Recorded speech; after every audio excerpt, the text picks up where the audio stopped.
guys, welcome back to the Australian Formula One podcast. Pep, we've just spent a couple of minutes talking about Mark Webber's victory at the ring. Yes. Mate, after the race, quite some interesting comments from our young mate Rubens Barrichello. What are your thoughts on Rubens speaking out once again? Yeah, he really spat it after the race, didn't he, Max? He was saying that, Brawn had the race and they lost it. And, of course I disagree with him. I don't think they ever had the pace. No matter what happened to Barrichello during the race, I don't think they ever had the pace against the Red Bulls. And it's just that South American blood coming through, Max, that Brazilian blood coming through. And he fired up again. I think he talked about quitting again. And Call his bluff, I say. Yeah. All right, Rubens. Okay, you've got us. Damn, you found us out. See ya. Yeah.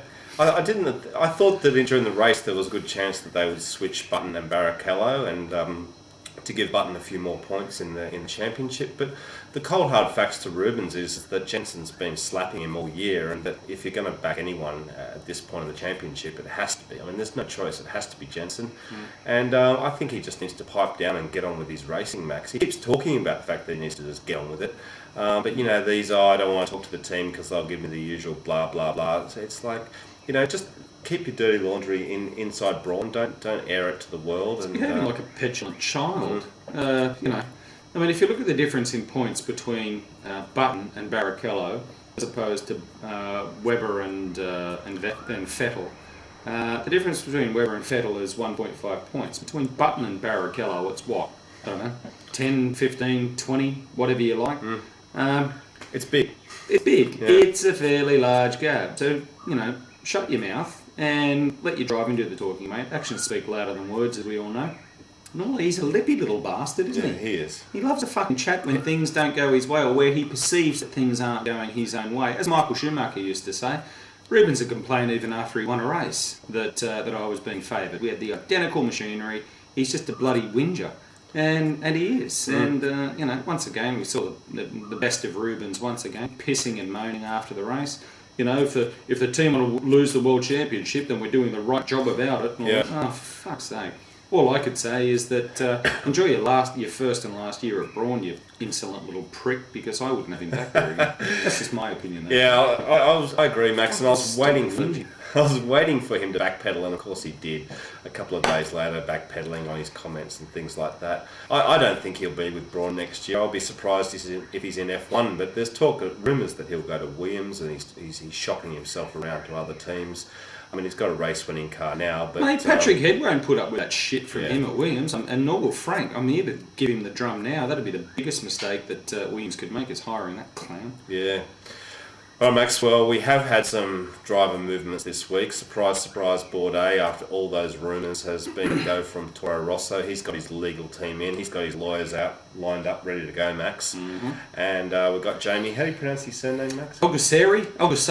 I don't know. I'll defer to you guys. I'm sure you'll point out how to pronounce it to us both. The youngest ever driver in Formula One is about to take the grid in the Hungary. 19. Jesus Christ, man. I was chasing girls at 19. The last thing I was thinking about was Formula One. Yeah. And here's this kid about to line up for his first race. Yeah. Happy days. Yeah, it's pretty good. And, Bourdais, we've talked about it in the last podcast, so I don't think it's really a surprise to anyone. Formula One, for those of you who've watched it for many years, know that these rumours, it's almost like they're softening up the market, Max, and they're getting us all ready for the news. I mean, once these rumours gain strength, I mean, it was always obvious. Where there's smoke, there's fire. Yeah. I'm just sorry that the guy had to put up with it after every fucking race. You're going to lose your seat. You're going to lose your seat. Well, he's lost his seat now, everyone, so you should all be bloody happy. But I just felt sorry for the guy. He was under so much pressure. And, at the end of the day, he's gone, and now young Jamie has his, as we'll call him, Jamie Smith, now has his opportunity to shine in Formula One. But I thought it was fantastic when Franz Tost turned around and said, we don't expect anything from him for, say, the first 3 races. Then after that, he better give us something. And it's like, Jesus Christ, talk about a baptism of fire. So, kid, you got 3 races to do something. Yeah, well, he's got limited experience, of course, with the way the regulations are now. The Toro Rosso is coming up to the Red Bull in terms of its technical specifications, so they're expecting a big jump for Hungary in terms of the car.